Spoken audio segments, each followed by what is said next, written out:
Professor Vinita Kumari ji सुबह से ही हमारे यहाँ ज्ञान की ज्योति प्रज्वल है उसमें साथ दे रही हैं। मैं उनके बारे में कुछ बातें बताऊं। आपने एमए हिंदी और एमए संस्कृत की प्रथम श्रेणी में दिल्ली विश्वविद्यालय से ग्रहण किया है। आप पीएचडी कबीर काव्य में सांस्कृतिक चेतना दिल्ली विश्वविद्यालय से आपने उपाधि ग्रहण की है। आपने डीलिट हिंदी संत साहित्य के स्रोत भीमराव अंबेडकर विश्वविद्यालय आगरा से ग्रहण की है।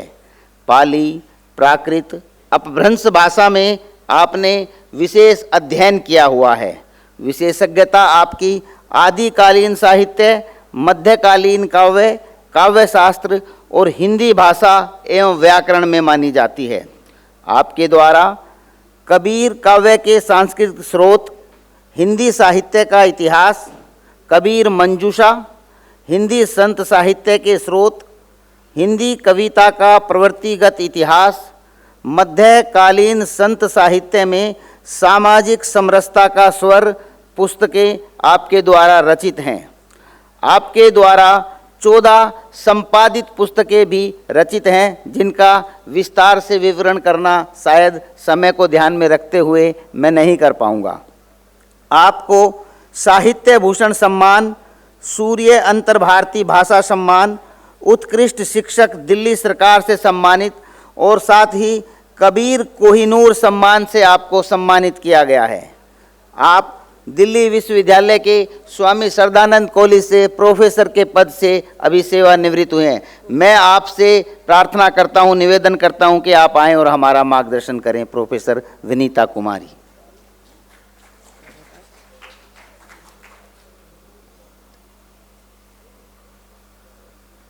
मंचासीन गुरुवर प्रोफेसर पूरनचंद टंडन जी, जो इस सत्र की अध्यक्षता भी कर रहे हैं, मेरे साथी भाई नरेंद्र मिश्र जी, मेरी सखी तृप्ता शर्मा जी, और सुंदर मंच का संयोजन कर रहे मेरे साथी भाई प्रदीप जी, और संगोष्ठी स्थल पर उपस्थित सभी बंधुगण। सर्वप्रथम महर्षि अरविंद जी के श्री चरणों में प्रणाम करते हुए मैं आप सबका भी अभिनंदन भी करती हूँ, अभिवादन भी करती हूँ, और विशेष रूप से विश्व हिंदी परिषद का, जिन्होंने मुझे आज की इस संगोष्ठी में, इस अंतर्राष्ट्रीय हिंदी सम्मेलन में भाग लेने का और अपने विचार रखने का अवसर प्रदान किया। इसके लिए मैं परिषद की विशेष रूप से आभारी हूँ। सुबह से ही आप महर्षि अरविंद, हिंदी भाषा और विकसित भारत पर चर्चा सुन रहे हैं, विचार मंथन चल रहा है, और इस सत्र में हम बात कर रहे हैं महर्षि अरविंद और मानव मूल्य, इस पर चर्चा हो रही है। तो सर्वप्रथम तो मैं ये सोचती हूँ कि अरविंद जी के साथ महर्षि शब्द जो लगा है, ये महर्षि शब्द, इसकी थोड़ी सी चर्चा इससे पिछले सत्र में भी हुई है। ये ऋषियों की परंपरा तो हमारी वैदिक काल से चली आ रही है। ऋषया मंत्र द्रष्टारा जब कह करके ऋषियों ने जिस आध्यात्मिक ज्ञान का प्रत्यक्ष अनुभव किया, स्वयं साक्षात्कार किया, उसे प्रस्तुत किया, तो वो एक हमारी पूरी सनातन लंबी पीढ़ी है। और उसी पीढ़ी में, उसी ऋषि परंपरा में आधुनिक काल में, वर्तमान में 20वीं शताब्दी में विशेष रूप से मैं स्वामी विवेकानंद जी को, महर्षि दयानंद सरस्वती जी को, उनसे पूर्व स्वामी रामकृष्ण परमहंस जी को, और उसी कड़ी में एक नवीन कड़ी के रूप में महर्षि अरविंद जी को देखती हूँ। उनके विचार, उनका दर्शन, उनकी चिंतन सार्वकालिक, सार्वभौमिक है, सार्वदेशिक है, और उनके विचार केवल उस समय के लिए उपयोगी थे ऐसा नहीं है, आज उससे भी अधिक उपयोगी हो गए हैं। वर्तमान युवा पीढ़ी के लिए जो भौतिकतावाद की चकाचौंध में अपनी परंपरा को, अपने अध्यात्म को, अपनी संस्कृति को भूल रही है, तो उसको अपनी परंपरा से जोड़ने के लिए, अपनी संस्कृति से जोड़ने के लिए, अपनी आधार को पहचानने के लिए आत्मचिंतन करने के लिए ऐसे महान विभूतियों के विचारों से जुड़ना होगा, उनको पहचानना होगा। और महर्षि अरविंद, जैसा कि अभी नरेंद्र भाई जी ने भी जिक्र किया, बहुभाषाविद थे। अनेक भाषाओं के, पश्चिमी भाषाओं के तो ज्ञाता थे ही, भारतीय, क्योंकि 7 वर्ष की छोटी सी आयु में ही उनके पिता ने उन्हें विदेश अध्ययन के लिए भेज दिया था। और वहाँ पर भी जाकर के, चाहे वे विदेशी शिक्षा उन्होंने प्राप्त की, ICS की शिक्षा प्राप्त की, वहाँ नौकरी नहीं करते हैं। चाहते तो वहीं अपना जीवन सुविधापूर्वक व्यतीत कर सकते थे, पर भारत की भूमि, यहाँ की संस्कृति, ये राष्ट्र उन्हें वापस बुलाता है और वापस आते हैं। 14 वर्ष के बाद वे लौट करके आते हैं और फिर बड़ौदा नरेश के पास रहते हैं। कुशाग्र बुद्धि संपन्न थे, अनेक प्रतिभा संपन्न थे, तो बड़ौदा नरेश भी उन्हें अपने यहाँ प्राध्यापक भी बन रखते हैं और निजी सचिव के रूप में भी उनकी प्रतिभा से बहुत अधिक प्रभावित होते हैं। और भारत में रहते हुए जब वो यहाँ आते हैं तो यहाँ आकर के पहले वो संस्कृत सीखते हैं, संस्कृत का ज्ञान प्राप्त करते हैं। किस लिए? ताकि वे अपनी परंपरा को, भारतीय ज्ञान को समझ सकें, जान सकें। फिर वेदों का, उपनिषदों का, योग सूत्र का, इन सब का गहन अध्ययन ही नहीं करते, उस पर चिंतन मनन भी करते हैं। और वे समय है देश की स्वतंत्रता के लिए संग्राम का, और उस समय स्वतंत्रता संग्राम जोरों से चल रहा था। और 1905 में जब भंग हुआ, बंगाल का विभाजन हुआ, तो वो इनको सबसे ज़्यादा आंदोलित, पीड़ित करता है। और ये वहाँ की नौकरी छोड़ करके और कलकत्ता आ जाते हैं और क्रांतिकारियों से मिलते हैं और फिर देश की स्वतंत्रता के लिए आगे बढ़ते हैं। वंदे मातरम में लेख लिखते हैं और उनके लेखों में, उनकी लेखनी इतनी सशक्त लेखनी थी कि उनके लेख पढ़ करके जनता में जागृति आती है और ब्रिटिश शासन आतंकित होता है। मतलब देखिए, ये लेखनी का प्रभाव है। कहते हैं ना कि तलवार से अधिक कलम का जोर होता है, तो वो पावर, वे शक्ति महर्षि अरविंद जी में थी। और उन्होंने अपने जीवन चरित्र को से प्रेरणा प्राप्त करके अपने जीवन को भारतीय ज्ञान परंपरा से जोड़ते हुए इस रूप में, एक आदर्श के रूप में प्रस्तुत किया, जो आज की युवा पीढ़ी के लिए विशेष रूप से प्रेरणास्पद है। अब यहाँ आए स्वतंत्रता के अधिनायक बन करके, स्वतंत्रता आंदोलन को आगे बढ़ा रहे हैं। और वहीं अलीपुर कांड, जो आप सब परिचित हैं जिसके बारे में, और उस षड्यंत्र में ब्रिटिश शासन उनको बंदी बना लेते हैं और जेल में पहुंच जाते हैं। और ये बात है 1908 की, 8 मई 1908 की बात है। अब जेल में पहुंच गए हैं तो उनके सामने सबसे पहला जो एक विचार आता है, क्योंकि हम बात मानव मूल्यों की कर रहे हैं, तो मैं अब सीधा मानव मूल्यों से जोड़ती हूँ।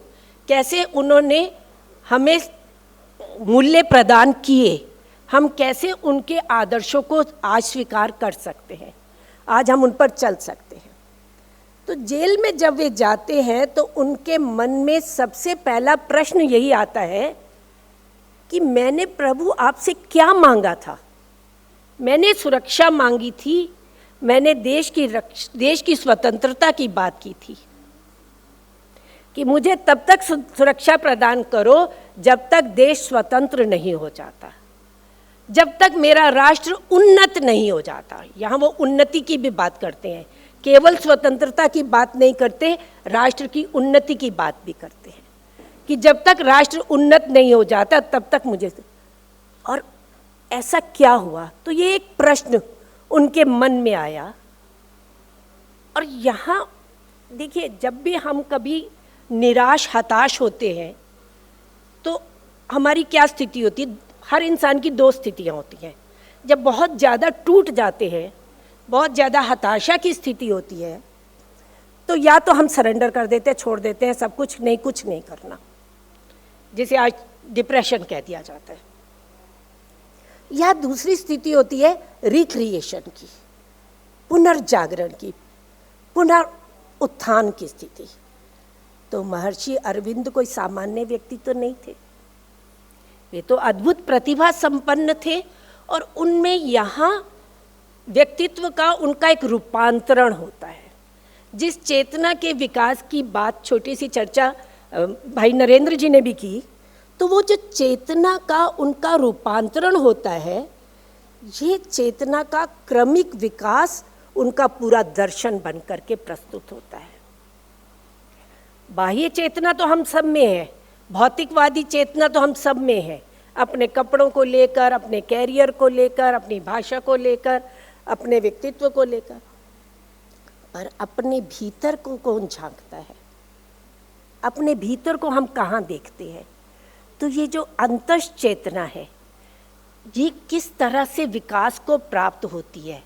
तो ये जो चेतना का क्रमिक विकास है, अंतर्मुखी होकर के किस तरह से हम उस दिव्य शक्ति से मिलते हैं, उसके साथ एकाकार होता है, ये साक्षात दर्शन उनके आचरण में हमें जेल के भीतर ही दिखाई देता है। और जिसकी बात वह आगे चल कर के जब वो जेल से बाहर आ जाते हैं वो 6 मई 1909 को, और 30 मई 1909 में ही कुछ दिनों के बाद ही कलकत्ता में उत्तरपाड़ा में एक वो भाषण देते हैं, और उत्तरपाड़ा के अभिभाषण के नाम से वो काफ़ी प्रसिद्ध है, जहाँ वो सनातन धर्म की बात करते हैं कि सनातन धर्म क्या है।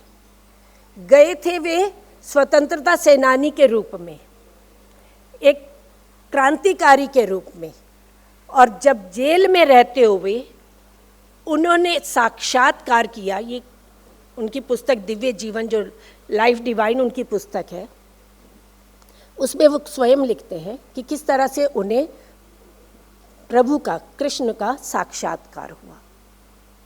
और मुझे एक बात जो बड़ी अपील की उनकी, वो ये बात थी कि हम सबके भीतर एक चेतन तत्व है, और हम जब कुछ भी कार्य करने लगते हैं तो हमें अंदर से आवाज़ आती है, पर बाहरी चकाचौंध में, बाहरी दुनिया में हम उस आवाज़ को भुला देते हैं और हम बहिर्मुखी हो जाते हैं। पर महर्षि अरविंद उस अंतर आत्मा की आवाज़, उस अंतस चेतना से जुड़ते हैं, और जब वो कहते हैं उनकी श्रद्धा कुछ क्षणों के लिए डगमगाती है। उनको लगता है कि मैं यहाँ क्यों, मैंने तो ऐसा कुछ नहीं किया था कि मुझे जेल में आके रहना पड़ रहा।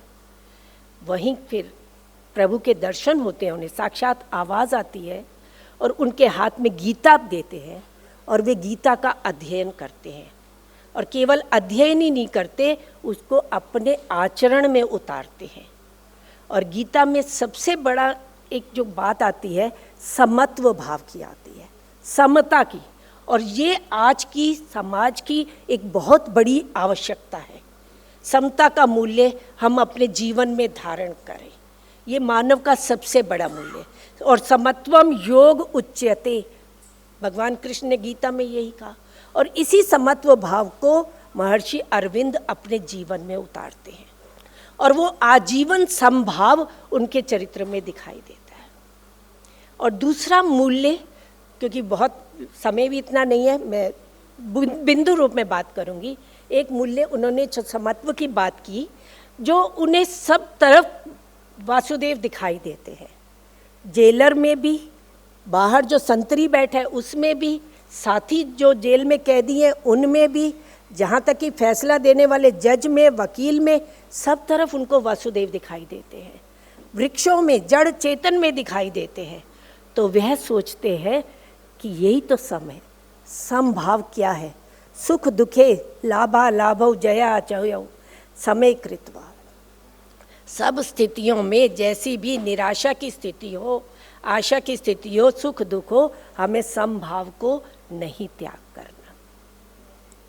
फिर दूसरा वे धारण करते हैं तपस भाव को। तपस भाव क्या है? तपस्या नहीं, वे नहीं कि कमंडल हाथ में लिया, गेरुए वस्त्र धारण किए, किसी पर्वत पर चले गए, किसी वन में चले गए और वहाँ जाकर के संसार को त्याग कर दिया। महर्षि अरविंद इसको कभी स्वीकार नहीं करते हैं। उन्होंने कभी गृहस्थ का त्याग नहीं किया है, विवाह किया था मृणालिनी जी से, और फिर आज जीवन उन्होंने समाज कल्याण का कार्य किया। मानवतावादी उनके मूल्य रहे हैं, मानव सेवा को उन्होंने सर्वोपरि माना। तो उनके अनुसार तपस था किसी एक विचार पर एकाग्रचित हो जाना, कंसंट्रेशन ऑफ माइंड। अपने मन को एक विचार पर, एक भाव पर, एक संकल्प पर केंद्रित अगर हम कर देते हैं तो वो दिव्य ऊर्जा, वो दिव्य चेतना हमारी जागृत हो जाती है। यही चेतना का क्रमिक विकास है। महर्षि अरविंद ने पाश्चात्य दर्शन का पहले खूब अध्ययन किया, उसको जाना अच्छे से, और फिर भारत में जब आए तो भारत के भारतीय दर्शन को समझा, जाना, और फिर दोनों का समन्वय करते हुए उन्होंने एक समग्र योग की बात की है। योग वे नहीं जो हम आज समझते हैं, आसन कर लेना, प्राणायाम कर लेना, ये उसका एक भाग है। अपने शरीर को स्वस्थ रखने के लिए, बस 2 मिनट और, शरीर को स्वस्थ रखने के लिए, मन को स्वस्थ करने के लिए हम आसन प्राणायाम करते हैं, पर योग क्या है, उसके ऊपर की स्थिति है। और महर्षि अरविंद तो ज्ञान के भी विभिन्न स्तरों की बात करते हैं, और जिसमें निम्नतर स्तर मानते हैं इंद्रिय जन्य अनुभव, जिसको आज हम सबसे बड़ा मान रहे हैं कि जो मैंने देखा है वही सत्य है। मेरी आंखें कितना देख पाएंगी, इस हॉल तक ही तो देख पाएंगी, कितनी दूरी तक देख पाएंगी, मेरे कान कितना सुन पाएंगे। तो जो इंद्रिय जन्य अनुभव है वे सीमित है, वे निम्नतम है। और उच्चतम अनुभव कौन सा है? दिव्य चेतना का, जो हमारे भीतर आंतरिक चेतना का अनुभव है, जो अध्यात्म का अनुभव है, वे दिव्य। और जब ये अनुभव प्राप्त हो जाता है, जब वो दृढ़ संकल्प शक्ति जागृत होती है, तो वह शक्ति मृत्यु को भी परास्त कर सकती है। और ये बात वे अपनी रचना सावित्री में करते हैं। सावित्री उनकी महाकाव्यात्मक कृति है, जो विश्व साहित्य में सर्वोत्कृष्ट ग्रंथों में जिसकी गणना की जाती है। महाभारत का प्रसंग, वो कथा आप सब जानते ही हैं, सावित्री सत्यवान वाली, किस तरह से सावित्री ने सत्यवान के प्राण यमराज से बचाए। तो अगर हमारे भीतर दृढ़ संकल्प शक्ति है, हमारी निष्ठा दृढ़ है, तो मृत्यु को भी हम परास्त कर सकते हैं। ये हमारी चेतना का क्रमिक विकास है, ये हमारे मूल्य है, और इनको अपने जीवन में धारण करें।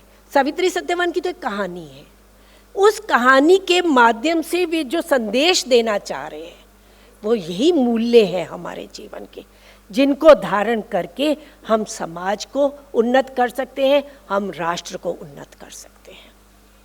कहाँ 1909 में वो स्वप्न लेते हैं कि भारत जो है वो विश्व गुरु बनेगा। 1909 की बात है, उत्तरपाड़ा के अभिभाषण में उन्होंने ये बात कही, और वह आज माननीय प्रधानमंत्री मोदी जी के द्वारा उनके स्वप्न को साकार किया जा रहा है। तो आज वही विश्व गुरु की तरफ हम आगे बढ़ रहे हैं। तो इस तरह की दिव्य विभूतियाँ भारत भूमि में कभी कभार ही होती हैं। तो इन दिव्य विभूतियों के आचरण से, उनके चरित्र से हम शिक्षा ग्रहण करें, हम उनके चरण चिन्हों पर चलें, उनके बताए हुए मार्ग का अनुसरण करें, तभी हमारा जीवन उन्नत बनेगा, तभी हम उस रास्ते पर आगे बढ़ पाएंगे और इस तरह की संगोष्ठियों की सार्थकता बनेगी। इन्हीं शब्दों के साथ कहना तो मुझे उनके शिक्षा शास्त्री रूप के बारे में भी था कि शिक्षा में वो क्या देखना चाहते थे, कौन से मूल्यों की बात करना चाहते थे, पर प्रदीप जी उठकर यहाँ तक आ गए हैं तो मैं अपनी बात यहीं समाप्त करती हूँ। धन्यवाद।